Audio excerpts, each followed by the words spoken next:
Candidates are also responding to today's attacks. Juliana Goldman is in Washington tracking that for us. Juliana, good morning.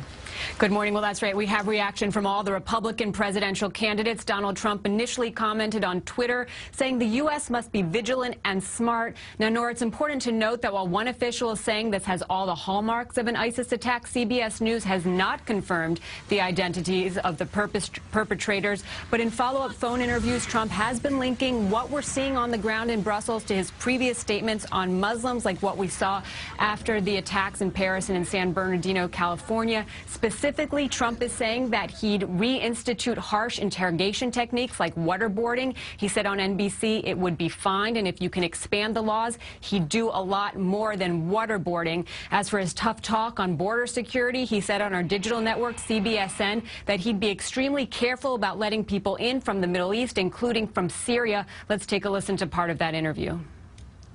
I would be extremely careful about people from the Middle East coming into our country. I would be extremely careful as to what's going on. You have an ISIS problem that's a massive problem.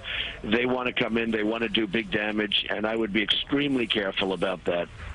He's also tying his tough talk to his position in the polls, saying he's the front runner because people are concerned about what's happening in this country. Also, Ted Cruz is linking the attacks to Muslim extremism, saying radical Islam is at war with us. He said these attacks are just the latest in a string of coordinated attacks by radical Islamic terrorists.